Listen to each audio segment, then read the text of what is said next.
गुरुजनों को मेरा प्रणाम और सभी साथियों को नमस्ते।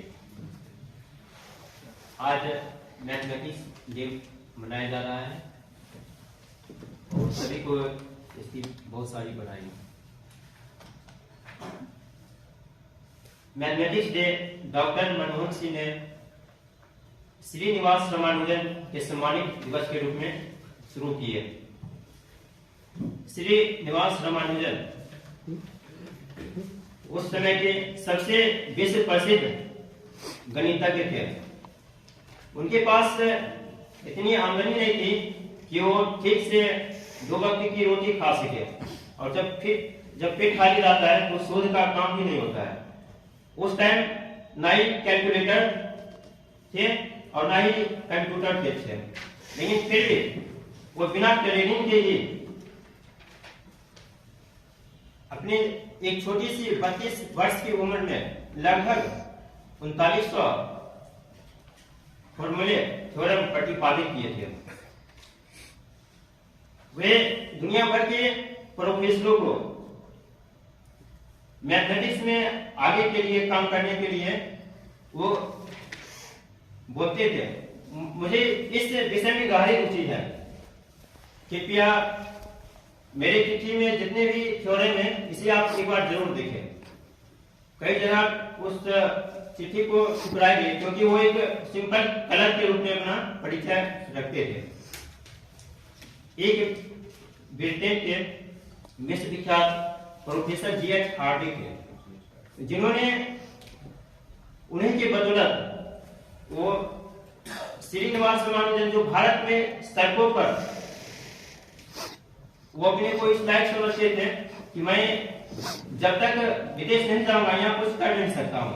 उस समय विदेशी शासन था, इसके बावजूद भी काफी थ्योरम किए थे। विश्वविख्यात प्रोफेसर G.H. हार्डी दुनिया भर के वैज्ञानिकों को 100 अंकों में उनको आंकना शुरू किए थे, जिसमें प्रोफेसर G.H. हार्डी जी स्वयं को 30 मार्क्स दिए थे और श्रीनिवास रामानुजन जी को 100 में 100 मार्क्स दिए थे। ये भारत के लिए बहुत बड़ा सम्मान था।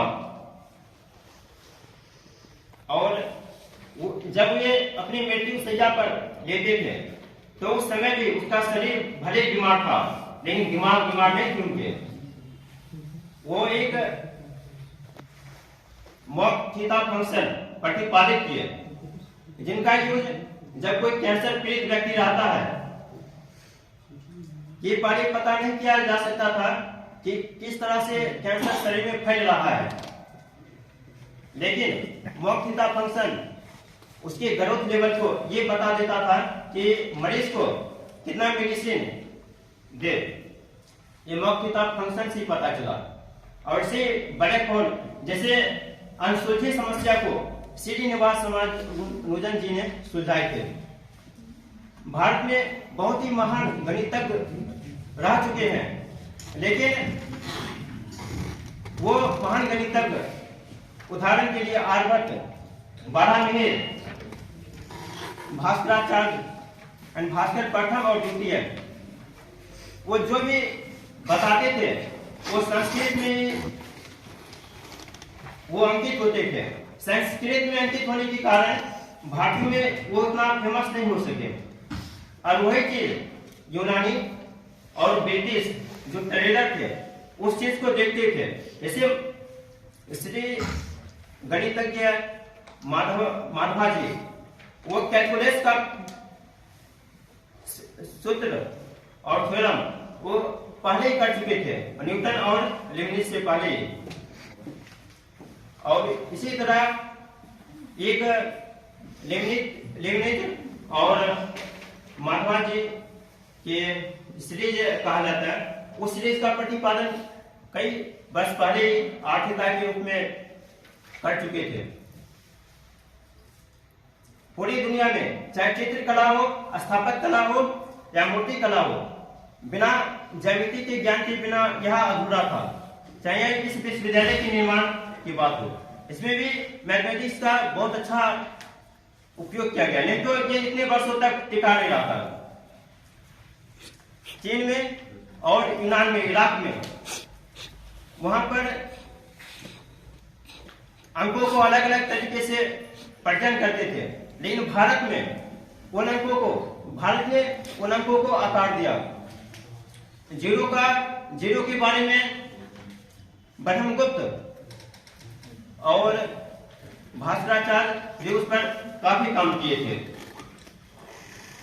लीनियर फोटोग्राफी का प्रतिपादन भी नरेंद्र करमरकर किए थे। और इस विश्वविद्यालय के महान विद्यार्थी रह चुके हरिश्चंद्र जी भी रिप्रेजेंटेशन थ्योरी देकर पूरे विश्व में विख्यात हो गए। और इसी तरह रिप्रेजेंटेशन थ्योरी देकर वो विश्व विख्यात हो गए। भारत में जो भारत की गणितज्ञों को विश्व प्रसिद्धि मिलनी चाहिए वो नहीं मिल सका। जैसे फिबोनाची सीरीज, ये प्रतिपादित पहले भी हेमचंद्र कर चुके थे। और रामानुजन सर का भी काफी योगदान रहा। जैसे पार्टीशन नंबर, इनफाइनाइट सीरीज और मौखिक फंक्शन तो फेमस थे ही। और उनके इस चीजों को, पहले जीरो को कैसे प्रेजेंट करना है इस बारे में दुनिया को जानकारी नहीं थी, लेकिन भारत के गणितज्ञ ही जीरो को प्रेजेंट किए थे। उपनिषद में अनंत का मतलब भी वही बताया गया है। वैज्ञानिक